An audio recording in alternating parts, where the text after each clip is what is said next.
اللهم صل على سيدنا مولانا محمد وعلى ال سيدنا واصحاب سيدنا مولانا محمد وبارك وسلم. استغفر الله ربي من كل ذنب واتوب اليه.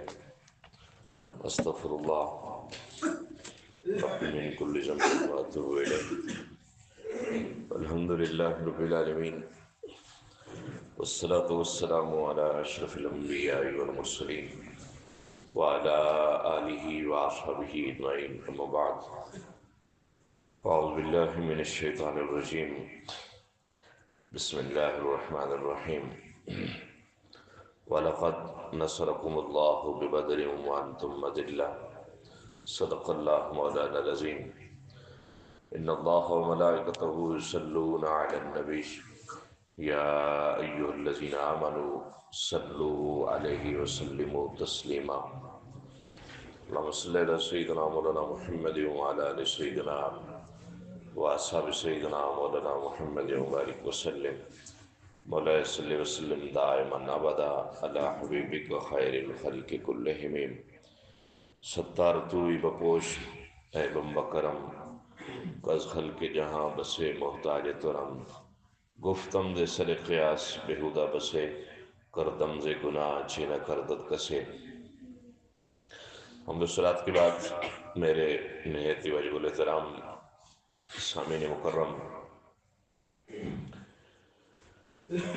میں نے آپ کے سامنے اللہ کی کتاب میں سے ایک آیت مبارکہ کا ایک حصہ تلاوت کرنے کا شرف حاصل کیا. اللہ تعالیٰ مجھے اس کا صحیح صحیح معنی مفہوم بیان کرنے کی توفیق عطا فرمائے، اور ہم سب کو سن کر سمجھ کر ملی اسلامی غیرت سے سرشار فرمائے. سرکار دو عالم صلی اللہ علیہ وسلم جو مذہب لے کے آئے تھے جزیرہ عرب میں، وہ فطرتی مذہب تھا. جیسے فطرت کہتی تھی، مذہب بھی وہی کہتا تھا. جیسے ایک اچھے انسان کی عادتیں ہونی چاہیے، مذہب بھی انہی عادتوں کا حکم دیتا تھا. لیکن فطرت کے اصولوں کو اور مساوات کے اصولوں کو قبول کرنا، ان کو دل و جان سے ماننا، یہ ہر بندے کی بس کی بات نہیں ہوتی. وہاں کا جو پسا ہوا طبقہ تھا اور جو سلیم الفطرت امیر لوگ بھی تھے، وہ تو اس دعوت کو مان رہے تھے، لیکن جو سر پھرے تھے وہ اس دعوت سے ٹکراؤ رکھتے تھے. ہمیشہ کفار مکہ کو جب دعوت دی جاتی کہ اسلام قبول کرو، تو اس کا یہی جواب دیتے تھے کہ ہم اسلام کیسے قبول کریں کہ ایک غلام بھی اور ایک آقا بھی، ایک سردار بھی اور ایک بکنے والا شخص بھی ایک صف کے اوپر بیٹھے. یہ نہیں ہو سکتا. وہ مشروط اسلام ماننے کے لیے تیار تھے. وہ کہتے تھے اسلام قبول کر لیتے ہیں، لیکن اس کا طریقہ کار مختلف ہوگا کہ جب ہم عبادت کرنے آئیں گے تو یہ غریب غربے لوگ نہیں آئیں گے، جب یہ آئیں گے تو ہم نہیں آئیں گے. اسلام تو مساوات کا درس دیتا ہے. اسلام کہتا ہے کہ جی نہیں، جس اللہ کی عبادت ایک امیر کرے گا، غریب بھی اسی وقت کرے گا اور اسی جگہ کے اوپر کرے گا. اور اللہ کے کرم سے الحمدللہ اسلام کی برکت سے، سرکار دو عالم صلی اللہ علیہ وسلم کے توسل سے، اس وقت سے لے کے قیامت تک کوئی شخص غریب سے غریب تر ہو، اگلی صف میں بیٹھ جائے اور پیچھے امیر سے امیر تر ہو، وہ ادباً اگر اٹھنا چاہے تو اٹھ تو سکتا ہے، لیکن اس کو کوئی یہ نہیں کہتا کہ تو اٹھ جا، تیری یہ جگہ نہیں ہے. اور اسلام یہی درس دیتا تھا. اور وہاں کے جتنے سردار تھے ان کو یہ بات بالکل پسند نہیں تھی. شروع اسلام میں انہوں نے سرکار دو عالم صلی اللہ علیہ وسلم کی سنی انسنی کی. پھر کچھ بندے ہوئے تو انہوں نے سرکار دو عالم صلی اللہ علیہ وسلم کو معاذ اللہ جادوگر کہا، ساحر کہا، کاہن کہا، مجنون کہا، معاذ اللہ. جب یہ تعداد بڑھنے لگی مطلب 30 سے اوپر 40 سے نیچے، تو انہوں نے سوشل بیکارٹ کیا۔ اب دیکھیں نا، ہمارے نزدیک 30 سے 40 بندہ کوئی افراد نہیں ہے، لیکن مکہ کے لوگ سیانے تھے دنیا میں، وہ کہتے تھے یار 30-40 بندہ ہو گیا، یہ تو دن بدن بڑھ رہے ہیں، ان کا سوشل بیکارٹ کرو تاکہ یہ ختم ہو جائے۔ لیکن جسے اللہ رکھے اسے کون ختم کر سکتا ہے؟ یہ دین تو قیامت تک کے لیے ایک آخری دین تھا اور آخری نبی تھا۔ سوشل بیکارٹ ہوا، سوشل بیکارٹ کے بعد اللہ تعالیٰ نے ایک اور نصرت اور سرکار دو عالم صلی اللہ علیہ وسلم کی دعا قبول فرمائی۔ حضرت فاروق اعظم رضی اللہ تعالیٰ عنہ جیسا بندہ مسلمان ہو گیا۔ اب تو اسلام کے بارے نہیں آ رہے تھے، اتنا بہترین بندہ، بہترین خطیب، بہترین سفیر، بہترین گھڑ سوار، بہترین جنگجو اسلام کو مل گیا تھا، اور بہترین بہادر جس سے پورے مکہ کے جوان ڈرتے تھے۔ کرتے کرتے اس کے باوجود بھی کفار کے ظلم و ستم ختم نہیں ہوئے، لیکن اسلام ہمیشہ اپنے ماننے والوں کو صبر کی تلقین کرتا تھا، صبر کرو صبر کرو، لڑنا نہیں۔ لڑائی اسلام کے خمیر میں فرسٹ آف آل شامل نہیں ہے کہ پہلی دفعہ کسی کے ساتھ سامنا ہوا تو ان کے ساتھ جاتے ہی پہل کر دے اسلام، یہ اسلام کا مزاج ہی نہیں ہے۔ اسلام موقع دیتا ہے، لیکن جب آ جائے جنگ تو پھر پیچھے ہٹتا بھی نہیں ہے، پھر جنگ لڑ کے بھی دکھاتے ہیں اسلامیین اور مجاہدین اسلام۔ سرکار دو عالم صلی اللہ علیہ وسلم کے اوپر انہوں نے بہت حالات تنگ کیے، تو اللہ تعالیٰ نے ہجرت کا حکم دیا۔ اب اسلام نے ہجرت کی، ہجرت کرتے ہی سرکار دو عالم صلی اللہ علیہ وسلم نے ایک ریاست قائم کی۔ جب ریاست قائم ہوتی ہے اور پھر وہ اسلامی ریاست ہو، مدینے کی ریاست ہو، ہم نے تو نام سنے نا مدینے کی ریاست، وہاں مدینے کی ریاست قائم ہوئی باقاعدہ۔ ریاست کا مطلب یہ ہوتا ہے کہ ریاست کے باشیوں کی فلاح و بہبود کے لیے سوچنا۔ اب آقا دو عالم صلی اللہ علیہ وسلم نے ریاست قائم کرتے ہی صرف مسلمانوں کے بارے میں نہیں سوچا، وہاں جو نان مسلم قومیں یہودی رہتے تھے ان کے بارے میں بھی سوچا، ان کو بھی کہا کہ ہمارے ساتھ معاہدہ کرو، اگر مسلمان کے ساتھ جنگ ہوگی، مسلمانوں کے اوپر کسی نے حملہ کیا تو تم دفاع کرو گے، اور اگر تمہارے اوپر ہوگا تو ہم دفاع کریں گے۔ یہ معاہدہ طے پا گیا، لیکن وہ یہودی کون سا وہ جو وعدے کی پاسداری کرے؟ یہودیوں نے پھر وعدہ کی خلاف ورزی کی، پھر اللہ تعالیٰ نے ان یہودیوں کے اوپر اسلام کو سربلندی عطا فرمائی، ان کے اوپر تسلط ہوا اور وہ ملیا میٹ ہو گئے سارے کے سارے۔ سرکار دو عالم صلی اللہ علیہ وسلم کی ریاست پھل پھول رہی تھی، دن بدن ترقی کر رہی تھی۔ ادھر مکہ کے لوگوں کو یہ پتہ چل گیا یار وہ تو بڑی ترقی کر رہے ہیں، انہوں نے تو یہودیوں کے اوپر بالکل اپنا تسلط جما لیا۔ اب یہاں مکہ کے لوگوں نے میٹنگ کیے کہ ہم مکہ میں تو ان کو نہیں مار سکے، اب ایسا کرتے ہیں سارے لوگ اپنے اپنا مال کا حصہ ملاؤ، وہ مال جا کے بکے گا شام، اس سے جتنا پرافٹ ہوگا، یہ مکہ کے ایک ایک باشندے کا مال تھا، جتنا پرافٹ ہوگا اس پرافٹ سے اسلحہ خریدیں گے، اسلحہ خریدنے کے بعد ان مٹھی پر مسلمانوں کو مار دیں گے۔ وہ پھر اس طرح نہیں کہتے تھے، وہ جوش دلاتے تھے، اشعار پڑھتے تھے، جیسے آج کل ہمیں جوش دلانے کے لیے ابرار الحق صاحب کا گانا لگا دیا جاتا ہے یا طاولہ صاحب کا گانا لگا دیا جاتا ہے تو جیالے ناچ رہے ہوتے، یہ کوئی جوش ووش نہیں ہوتا، یہ بس وقتی ایک ہوا بھر دیتے ہیں، اس کے بعد جیسے ہی جلسہ ختم اسی بندے کو گالیاں دیتے وہ واپس آ رہے ہوتے جس کے جلسے بگائے تھے۔ مکی لوگ تھے یا عربی لوگ تھے، مسلمان تھے یا نان مسلم تھے، ان کے سامنے جب یہ جوشیلے ترانے پڑھے جاتے تھے تو ان کا خون کھولتا تھا۔ جوشیلے ترانے پڑھے گئے، مسلمانوں کی ہجو کی گئی تو سب کافر اکٹھے ہو گئے، ایک ایک روپیہ جمع کیا، اور یہ مکہ کا سب سے مہنگا ترین تجارتی قافلہ تھا۔ جناب ابو سفیان ابھی مسلمان نہیں ہوئے تھے، وہ اس قافلے کی کمانڈ کر رہے تھے، قافلہ گیا شام۔ سرکار دو عالم صلی اللہ علیہ وسلم کو پتہ چل گیا کہ مکہ کے لوگ مسلمانوں کے لیے ایک جنگی قافلہ تیار کر رہے ہیں، جنگی قافلہ تیار کر رہے ہیں اور جس کے اندر آلات جنگ ہیں اور مسلمانوں کے خلاف لڑیں گے۔ سرکار دو عالم صلی اللہ علیہ وسلم نے ارشاد فرمایا کہ 12 روزہ تھا، ہفتے کا دن تھا۔ بھئی یار ایسا کرتے ہیں کہ آؤ جتنے لوگوں کے پاس سواریاں ہیں وہ سوار ہو جاؤ، جن کی سواریاں چراگاہوں میں خیر ہے ان کا انتظار نہیں کرتے۔ اب قافلہ ابو سفیان کو روکتے ہیں تاکہ یہ کافروں کا مال ہمارے ہاتھ لگ جائے۔ اب یہاں جو لبرل اور روشن خیال بندے ہوتے ہیں بولتے وہ مسلمان تو لوٹنے گئے تھے، معاذ اللہ یہ تو لٹیرے تھے، نقل کفر نباشر، یہ کوئی عام مال کافروں کا تو نہیں تھا نا، یہ تو جنگ کا ساز و سامان تھا، وہ تو جنگ کرنے جا رہے تھے آپ کے خلاف، وہ تو ایک طاقت اکٹھی کرنے جا رہے تھے۔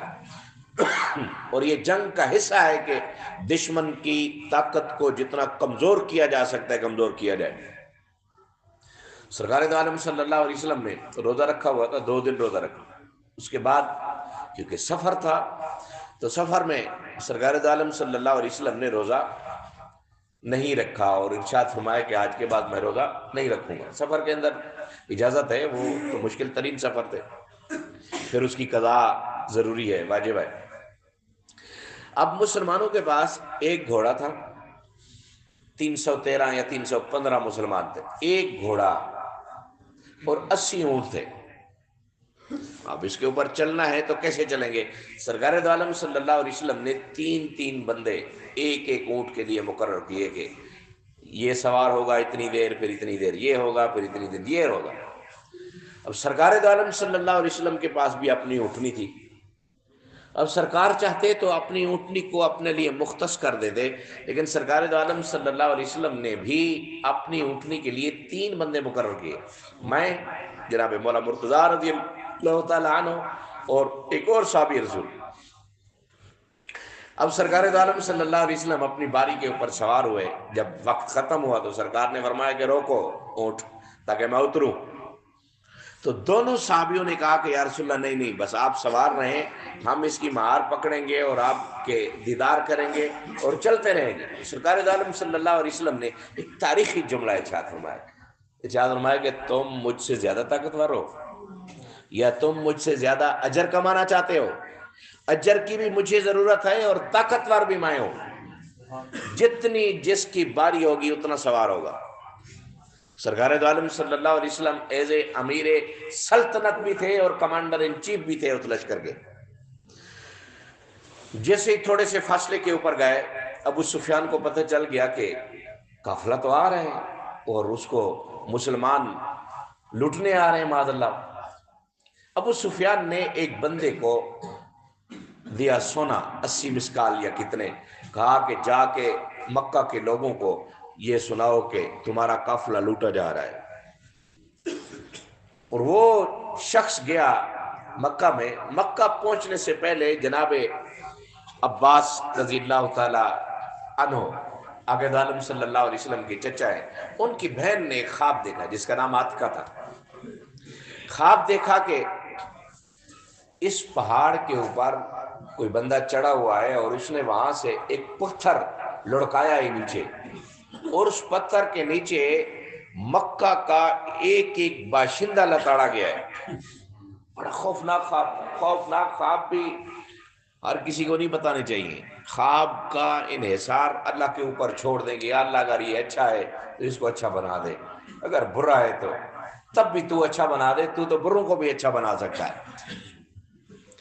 اب انہوں نے یہ خواب جناب عباس کو بتایا اور کہا کہ اس کو کسی کو بتانا نہیں۔ حضرت عباس نے خواب سنا اور خوف زدہ ہو گئے، انہوں نے اپنے ایک دوست کو بتایا، انہوں نے پھر اپنے دوست کو بتایا، یہ تو خواب پورے مکہ میں مشہور ہو گیا۔ ابو جہل نے مکہ کے اندر بیٹھا ہوا تھا حرم میں، تو اس نے مجلس لگائی، حضرت عباس آئے اور ان کو ایک طعنہ مارا اور کہا کہ عباس پہلے تو سنتے تھے تمہارے مردوں میں نبی آ رہے ہیں، اب تمہاری عورتوں میں بھی نبی آ رہے ہیں۔ اس نے کہا کیا ہوا؟ بولتے ہو عاتقہ نے جو خواب دیکھا، تو یہ خواب دیکھنا شروع ہو گئے، یہ ہوا وہ ہوا۔ اتنے میں وہ جن کو ابو سفیان نے بھیجا تھا بھئی جا کے بتاؤ کہ قافلے کے آگے آ رہے ہیں مسلمان، جلدی پہنچو۔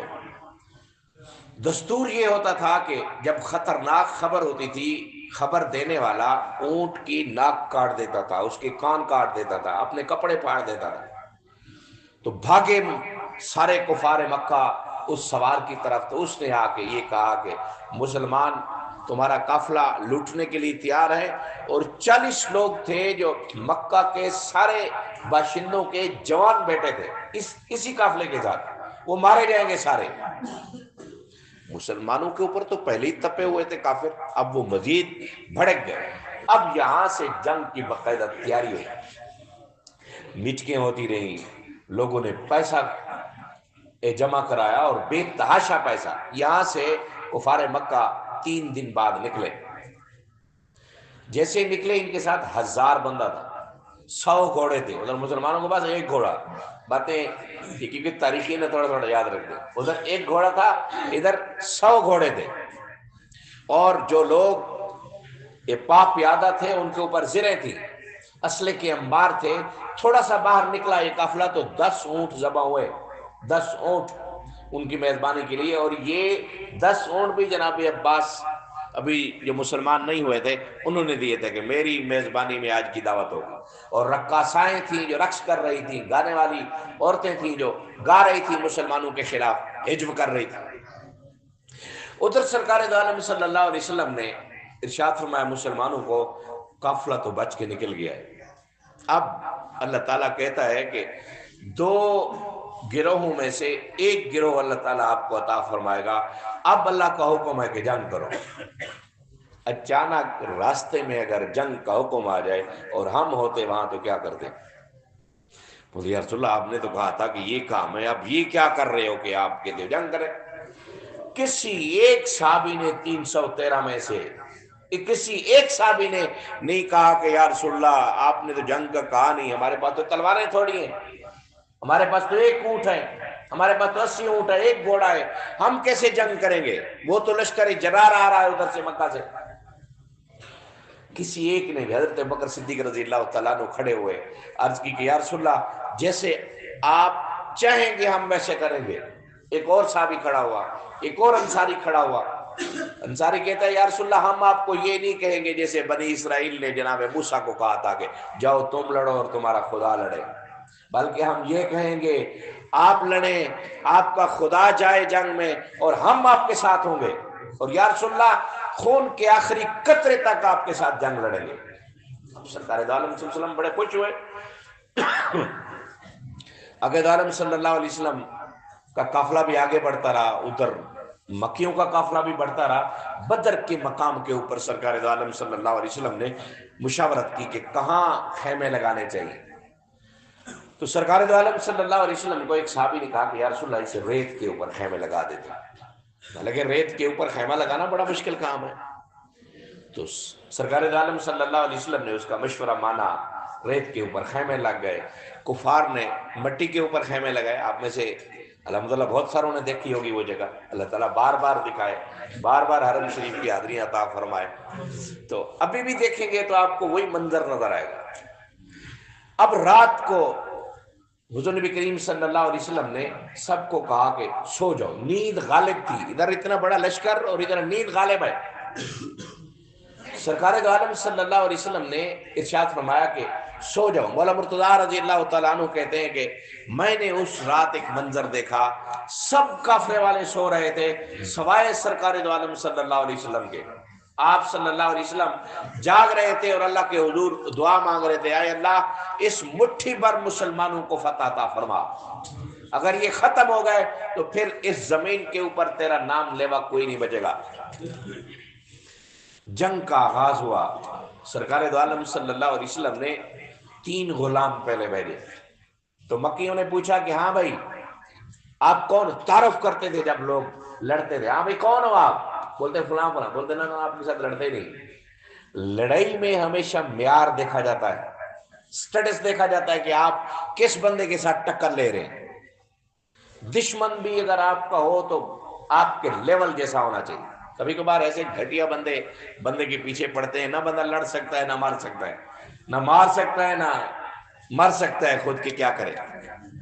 مکیوں نے کہا کہ نہ ہم آپ سے تو نہیں لڑتے، ہمارے لیے ہمارے خاندان کے لوگ بھیجو.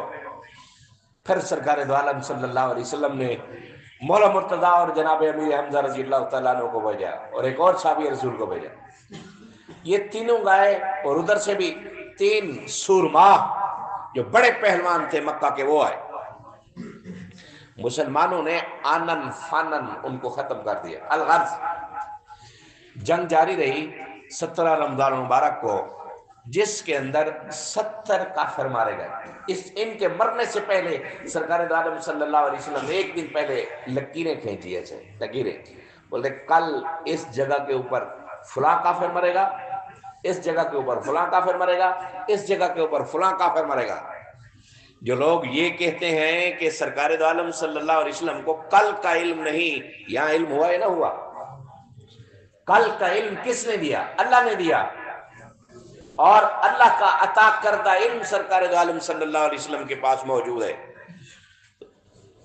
اصحاب رسول کہتے ہیں جب جنگ ہوئی تو جنگ کے اندر جس جس جگہ کے اوپر سرکار دو عالم صلی اللہ علیہ وسلم نے نشان لگائے تھے اس جگہ سے 1 انچ بھی ادھر ادھر کوئی نہیں مرا. اسی جگہ کے اوپر مارے گئے سارے کافر. 70 کافر مارے گئے تھے، 70، اور بہت سارے قیدی بنائے گئے تھے. 14 مسلمان شہید ہوئے تھے. اب یہ جنگ مکہ کے جتنے بڑے بڑے رئیس تھے سب کے سب مارے گئے. ابو جہل مارا گیا، امیہ بن خلف مارا گیا جو چمڑے اتارتا تھا مسلمانوں کے، جو کیلے ٹھونکتا تھا. جناب بلال رضی اللہ تعالیٰ عنہ کو تپتی ہوئی ریت کے اوپر گھسیٹتا تھا، ایسا شخص بھی مارا گیا. مسلمان خوش باش، اللہ تعالیٰ نے فتح دی، نصرت عطا فرمائی. اور اس جنگ کے اندر اللہ تعالیٰ نے فرشتے بھی بھیجے تھے. یہ وہی فرشتے تھے جب انسان بن رہا تھا تو کہتے تھے وَنَحْنُ نُسَبِّحُ بِحَمْدِكَ، یا اللہ ہم تو تسبیح و تحلیل کرتے ہیں، یہ تو جنگیں کرے گا، خون ریزیاں کرے گا. اب وہی فرشتے تھے سرکار دو عالم صلی اللہ علیہ وسلم کی معیت میں کافروں کے ساتھ لڑ رہے تھے. اب مسلمان فتح یاب ہو کے واپس مدینہ منورہ آئے قیدیوں کو لے کر، جن قیدیوں میں سرکار دو عالم صلی اللہ علیہ وسلم کا چچا جناب عباس بھی تھے. اب اللہ کے نبی صلی اللہ علیہ وسلم نے مشورہ لیا کہ ان قیدیوں کے ساتھ کیا کرنا چاہیے. حضرت ابوبکر صدیق رضی اللہ تعالیٰ عنہ جو نباز شناس تھے، سرکار دو عالم صلی اللہ علیہ وسلم کی رمزوں کو پہچانتے تھے، بولتے یا رسول اللہ مکہ کے لوگ فن رکھتے ہیں، کچھ نہ کچھ پڑھے لکھے ہیں، ان کو کہو کہ 10 بچے ہمارے پڑھا دیں اور رہا ہو جائیں.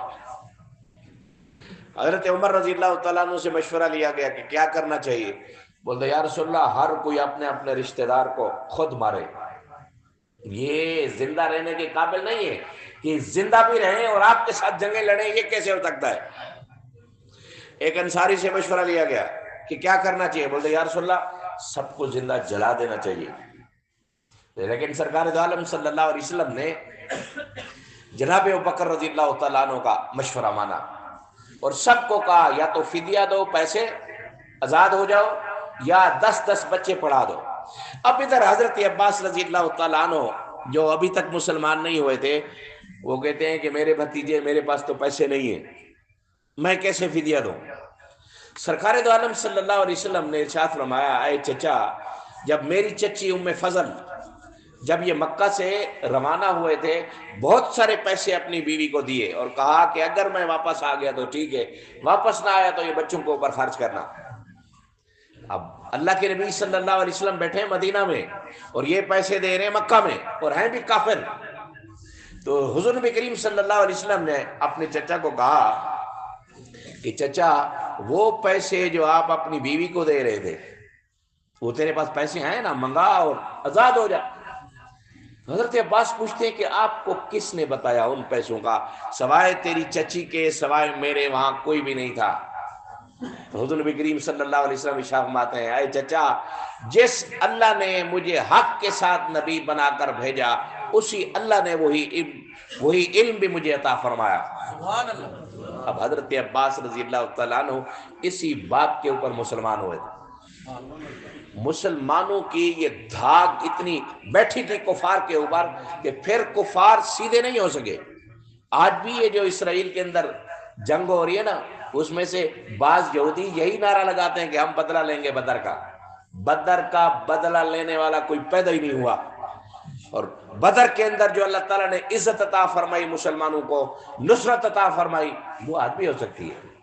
اگر مسلمان فضائے بدر پیدا کر، فرشتے تیری نصرت کو اتر سکتے ہیں قطار اندر قطار آپ بھی، اگر وہی بدریوں والا جذبہ مسلمانوں کے اندر پیدا ہو جائے۔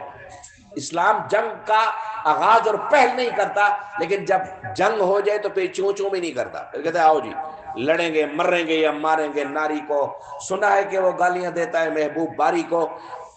اب جو مسلمانوں کے حالت زار ہے، مسلمان پستے جا رہے ہیں، صرف یہی وجہ ہے کہ جہاد نہیں ہوئی۔ جہاد کا خدا نہ خواستہ کوئی نام بھی لے لے، او یہ تو دہشت گرد ہے، اور اسی لڑائی کے نام کے اوپر پوری دنیا نے فوجیں بھی پالی ہوئی ہیں۔ فوجی جنگ تو نہیں لڑ رہی کوئی بھی، ہم افغانستان دیکھ لیں، عراق دیکھ لیں، شام دیکھ لیں، برما دیکھ لیں، ابھی فلسطین دیکھ لیں، قبلہ اول ہے ہمارا۔ اس کے باوجود کوئی مسلمان طاقت یہ نہیں کہتی کہ اجتماعی سطح کے اوپر ان کو نپیڑ دیا جائے۔ اتنے سے یہودی ہیں پوری دنیا میں، ایک ملک ہے چھوٹا سا ملک ہے جس کی تعداد لاکھوں میں ہے، کروڑوں میں بھی نہیں ہے، وہی ملک پوری دنیا کے مسلمانوں کو آنکھیں دکھاتا ہے۔ آنکھیں اس لیے دکھاتا ہے کہ بزدل ہے، وانتم الاعلون ان کنتم مؤمنین۔ قرآن کہتا ہے کہ بلندیاں تمہارے حصے میں رہیں گی اگر تم پکے اور پختہ مومن رہے تو۔ اللہ تعالیٰ بدر کے شہداء کی قبور کے اوپر برکتوں رحمتوں کا نزول فرمائے۔ اللہ تعالیٰ ان شہداء کی برکت سے مجاہدین اسلام کی مدد و نصرت فرمائے، اور جہاں کہیں مسلمان پسے جا رہے ہیں اللہ تعالیٰ ان کی غیبی مدد فرمائے، بالخصوص اہل غزہ کی اللہ تعالیٰ غیبی مدد فرمائے۔ اللہ تعالیٰ ہم سب کا خاتمہ بالخیر فرمائے۔ بآخر دعوانا الحمدللہ رب العالمین۔